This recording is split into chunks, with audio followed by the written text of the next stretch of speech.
It is my pleasure to introduce our speaker today. You all know her because she's here damn near every Sunday, right? This is our beloved Debra Bryant, practitioner here at the center, known in the Santa Fe school system as the Kindness Lady. And more about the Boomerang, right? Oh, so glad to welcome practitioner Debra Bryant.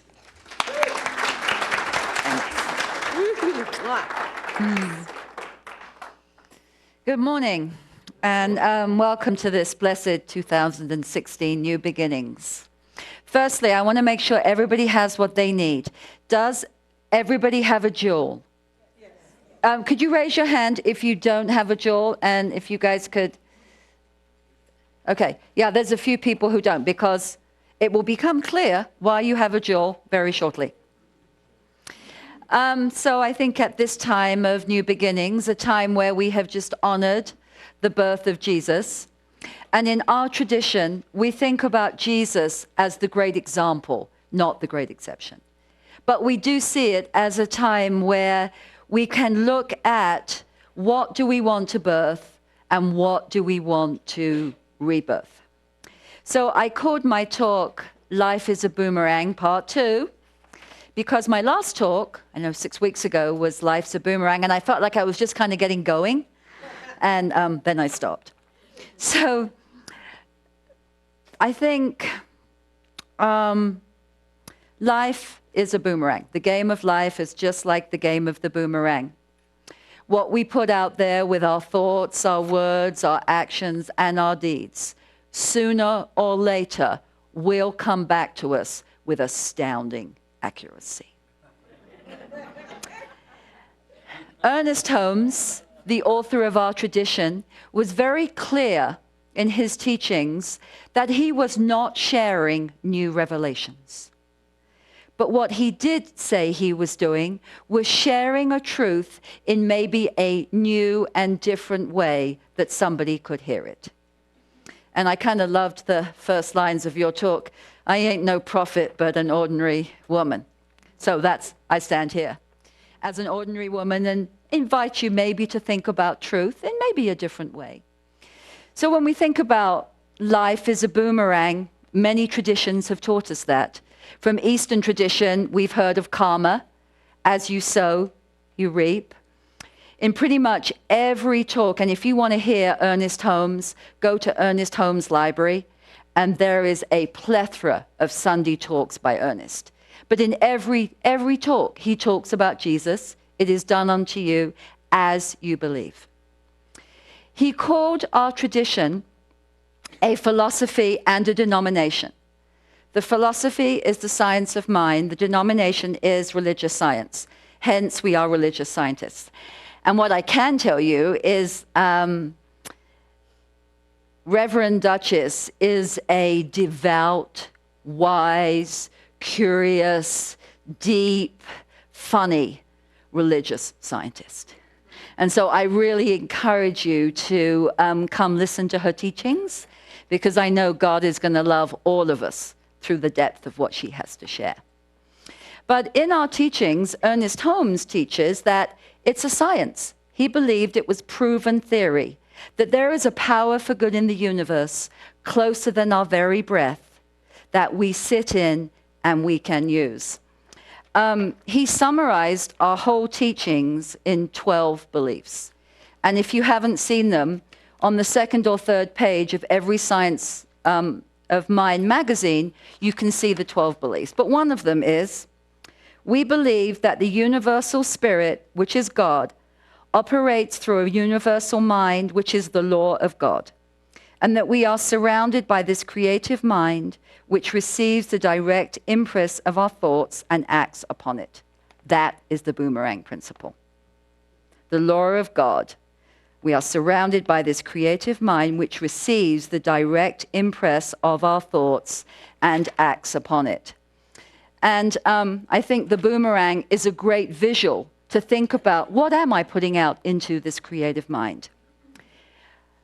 I heard a story maybe 6 weeks ago that really impacted me. And it was something that happened in 1953 in Thailand. There was a monastery in Thailand, and the chief monk one day was told, you have to move that 10.5-foot clay statue of the Buddha because we're putting a rope through. And it was one of those things that had been there before anybody could remember, and nobody hardly noticed it because it has kind of weathered away. So they got a crane, and they were lifting up this 10.5-foot statue when all of a sudden it started to crack. So the chief monk was like, stop, put it down. Then it started to pour with rain, so they covered it with a tarp. And he was concerned about this statue, so when it was dark, he went out with a flashlight, and he shone upon this crack, and much to his surprise, something reflected back to him. And he knew clay doesn't reflect back. So he went in, he got a little chisel, and he chiseled away, and what did he find? A 10.5-foot solid gold Buddha, worth $196 million. Now this secret, 300 years prior to that, the Burmese invaded Thailand. And so what this monastery did, because they wanted their beautiful golden Buddha to be protected, they covered it with clay to keep the secret. Well, they were all massacred. And so, for 300 years, that piece of gold sat beneath the clay. And I think that's a beautiful analogy for who and what we are. So I do invite everybody to get out their jewel. Because deep within all of us, like when we sing our song, I am the light, you are the light, we are the light. I think the jewel represents that part of us within that is completely untouched. That part of us within which is pure, which is innocent, which only knows peace, that's never been harmed, that's never been hurt. That place within us that is the love of God. So as soon as I heard this story, I took it to all of my classes, and I started just like I did with you, every 4th through 8th grade class, and I gave them a jewel. And Hobby Lobby just came out with bigger jewels. If you know me, you've never had one this big before. So sometimes bigger is better. And I'm going to ask you to do what I invite my students to do. Please put your jewel on your heart and say with me, I am a jewel. I am a jewel. Okay, a bit more power. I am a jewel. And that I know is the truth of each one of you. And I want you to keep that jewel just as a reminder. But then we have the clay, which we can think about as our behavior. Anne was reading to us from Marianne Williamson, who is probably the most prominent speaker on A Course in Miracles.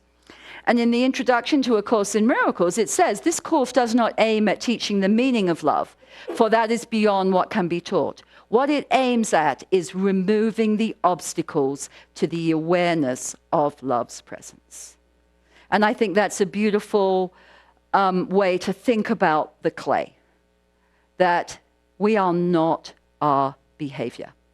And I'll give you a quick example about that. So when I thought about that, and then I started thinking, okay, how am I going to use this with kids about a behavior? And I asked myself, well, what's a behavior I could get rid of? And of course, immediately there was a lot, but one in particular came up. And I have to tell you, I cringed for a moment. And it was, you are a bossy boots in your relationship. You are bossy. And I started to think about how I was bossy. And then I started thinking, oh my goodness, she's kind of like your mother. And that was really scary. But I had to own, I am a bossy boots in my relationship. And I thought about how that would be to be the recipient of that. And it didn't feel very good. So I noticed it, I named it. But unlike previously, when I would come up with some big awareness like that, you know, maybe for 2 or 3 weeks, I would try to pretend that it wasn't true. And then I would beat myself up and make myself wrong. And this time I didn't do that. I said, well, isn't that curious? And the good news is, I can choose not to be bossy. Now, neuroscientists tell us it takes 25 to 30 days to change a habit to create a new neural pathway. So I said, to my partner, I appreciate I've been a bossy boots. I don't want to be that person. If I mess up, I will say, sorry for being bossy. I'm working on this. And that's what I've been doing. And just like with kids, I'm just going to invite you for a quick moment just to think about what is one behavior that you have that somebody else would benefit from you working on it. Just let's have like 15 seconds, just see if anything comes to mind. Just think about it. How could somebody's life be a little lighter if you chose to work on a particular behavior? So I do think, the clay is our behavior. And thank goodness that's not who we are.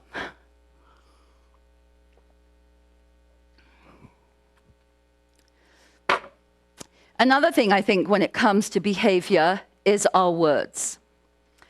I finished my talk last time with the acronym THINK that some of you can make, hopefully people got when you came in. And I think it's a great way to think about how am I using my words? And if before I used my words, I did practice that acronym. T, is it true? H, is it helpful? I, is it inspiring? N, is it necessary? K, is it kind?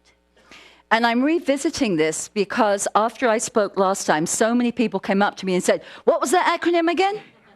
And one of my dear friends, who shall remain nameless, came up to me and said, you know what, don't you think 5's a bit much? How about just 1? How about just, is it necessary? And so in my conversations with people since then, and I've asked people, if you were to pick one of those that you were going to work on, which one pops up? And almost everybody said first, is it necessary? So I invite us, as one of the things we're going to throw out before we speak, is it necessary? And I'm going to kind of show you a couple of friends that help me remember about doing this.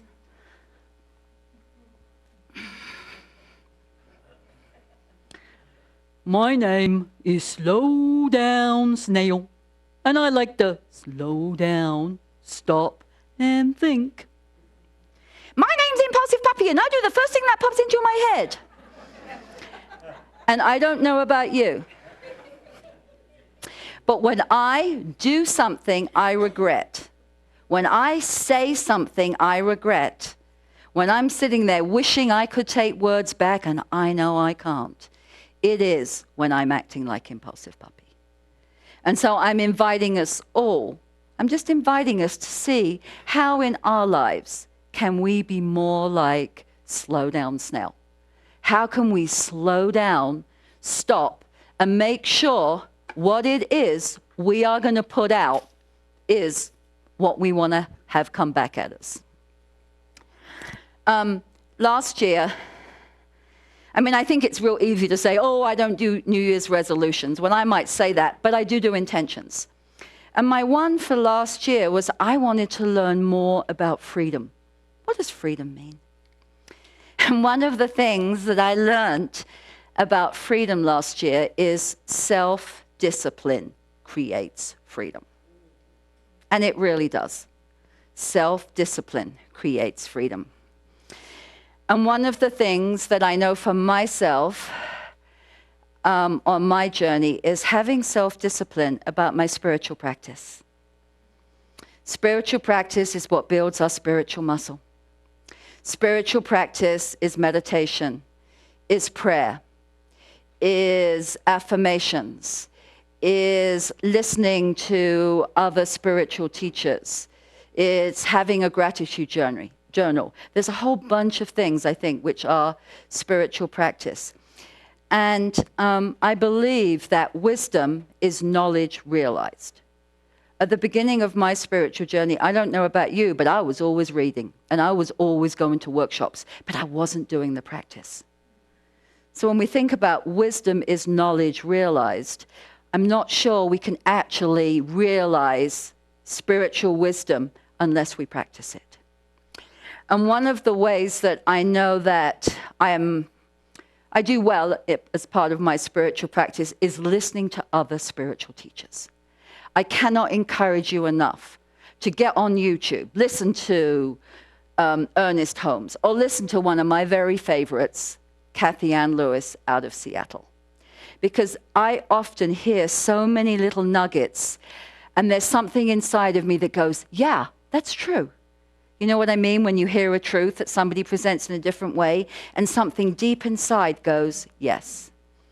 Well, I heard her say something about a month ago, and she was talking about the difference between commitment and interest. And she said, being interested in something means I do it when it's convenient. Being committed means I do it, no excuses, I do it. And I think that is a great way to look at, you know, who and what we are. And the first thing that came up for me, which was, I mean, standing up here as a practitioner is a little humbling, I have to own, that by that definition, I was interested in meditation. I was not committed to it. Too many days, I love spy novels, too many days when a good spy novel could preempt my meditative thing in the morning. Now, listening to other spiritual teachers, yeah, I'm absolutely committed to that. So I guess what I want to invite you to do is to really start just to look at things like that, not as a way of beating ourselves up, but just as a way of being honest about what am I putting out there in relation to what am I going to get back.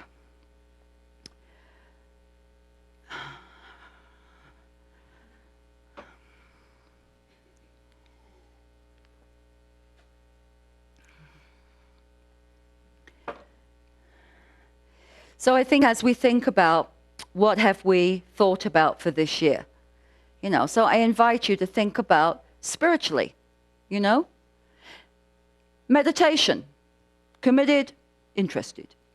Just kind of think about where am I on that, not as a way to beat ourselves up, just as an awareness. Prayer, where am I? Committed, interested. Affirmations, committed, interested.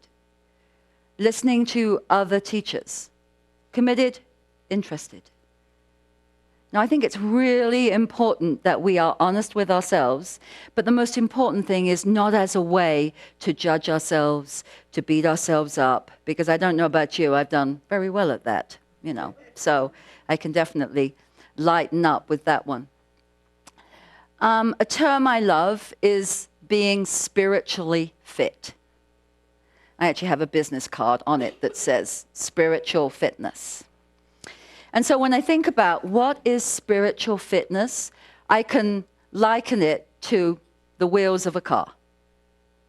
One of the wheels we could think about is health, wellness, or physical well-being. Another wheel we could think of as our emotional, mental well-being.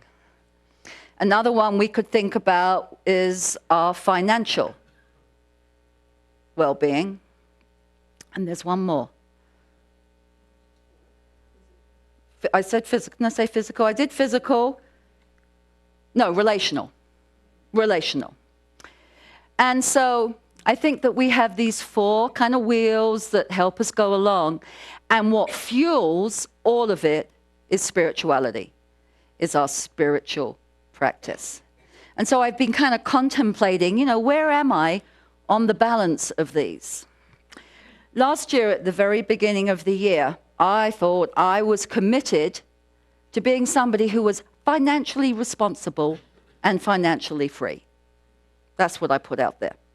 Well, come middle of December, to be quite honest, I wasn't any further in that process than I had been 11 and a half months beforehand. Because I was interested in it, but I actually wasn't committed to it. And so I made a decision, I'm going to be committed to it. And then I had a quick, interesting thing happen.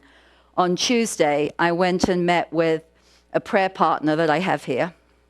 And I walked in, and the first thing I said was, how much do you guys spend on groceries a week? because I want to do a budget. I want to think about budgeting. And she told me, and then she said, and you know what? We have a class just on that starting on Saturday, on how to be financially responsible, how to budget. And the first thing that went through my mind was, well, that doesn't work for me because I go spinning Saturday mornings. Wasn't convenient. And I caught myself. I didn't even say anything. I caught myself and said, I will be there. Count me in.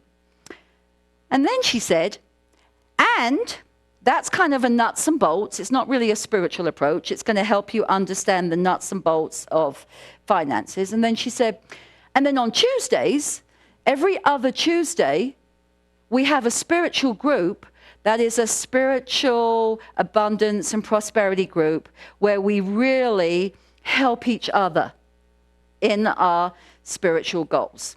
It's Tuesdays, every other Tuesday, 7:30 to 9. And the first thing I said to her, well, you know what? I work. That will not work for me. And then I caught myself again and thought, wow, am I interested in being financially free, or am I committed? And it was like, okay, I will be there. I will put that on my calendar. And so the point being, I don't know about you, but I've set up a real easy way in my mind to discount things because I don't think they're convenient. I don't think they're convenient. So I kind of invite us, as we're thinking about the intentions, what we're throwing out there, and when opportunities come up to support it, just to notice, what am I thinking? What am I thinking? Am I truly committed? Or is it just a nice idea and I'll do it if it's convenient? So I know I only have a couple more minutes, but I'd like us, before I take us into a prayer, one of the beautiful things about Ernest Holmes is some of his visuals that he gives me. One of the things he talks about is the limitless sea of receptivity. That principle is not bound by precedent. What has been before does not have to be what now is. So he talks about the limitless sea of receptivity. And when I look at that, I see it like this huge glacial lake. And that's where we can throw out our thoughts, words, beliefs, and desires. So I just invite you to have that visual. So please close your eyes. And take a breath with me. Breathing the one breath, the one heart, the one mind. Softening into that place within me, within you, within us that says yes to spiritual truth. That place within us that is wise. That place within us that only wants our good. That place within us that has the courage to always be truthful. And so I invite you, maybe just to see yourself in a place of nature that is a place of beauty for you. Maybe it's a place up the mountain. Maybe you're looking at your own flowers. Maybe it's a park where you grew up. But I just invite you to take yourself to a place of nature that feels good to you. And as you're standing there, allowing yourself to root into the earth, I just want you to notice that in your hand, you are holding a boomerang, just like the one I'm holding. And in big letters, it says, I am committed to. And so for the next few moments, I'd just like us to think, what are you going to write on your boomerang? What are you going to write about spirituality? What are you committed to? And just see yourself writing on your boomerang. What are you committed to spiritually? When it comes to your physicality, to your health, to wellness, to how you eat, to exercise, what are you committed to? Write it on your boomerang. Financially, what's a commitment you would like to honor for yourself in this moment? And your relationships. What's the behavior or something that you know you want to commit to either being more of, or maybe you want to commit to changing? So just looking down at your boomerang and just smiling at all the things you are saying yes to in this moment. You are saying, yes, I am committed to this. And so as we look out, I just invite you to see that limitless sea of receptivity. Maybe it looks like this beautiful glacier lake. And you take a breath and you throw out that boomerang. And just watch it as it goes out over that beautiful limitless sea of receptivity. Just goes flying. And then I'd like you to see a calendar in your mind. Maybe it's next week, maybe it's next month, maybe it's 6 months, maybe it's the end of this year. But just see a date that comes up for you. And just see yourself still standing in that beautiful place where you feel connected to the law of nature. And as you look out, you see that boomerang coming back at you. And it comes towards you, and you catch it. And you go, ah, wow. What a time this has been. And you honor in this moment, I am a person of power. I am a person who is committed to my own goodness. Just allowing you to think about how awesome it feels when all of what you just threw out is going to come back to you. When God says yes to you and you say yes to God. Yes, yes, yes. And so it is. So on this 2016 day, I just invite us all to stand our sacred ground and allow our inner jewel to be that which shines through. To let others see it, and to be somebody who that's what we see in each other. I'm just going to share one quick thing. My other prayer partner lives in Ireland. And a couple of months ago we were talking, and I said, what are you doing? I'm cleaning. She said, I'm obsessively cleaning. And I can see her house because I've been there often.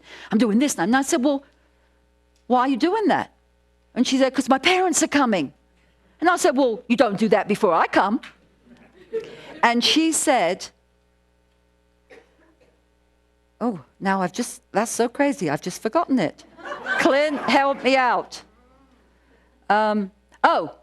She said, I know I don't have to do that because I know you will be bowled over by my brilliance. You will be bowled over.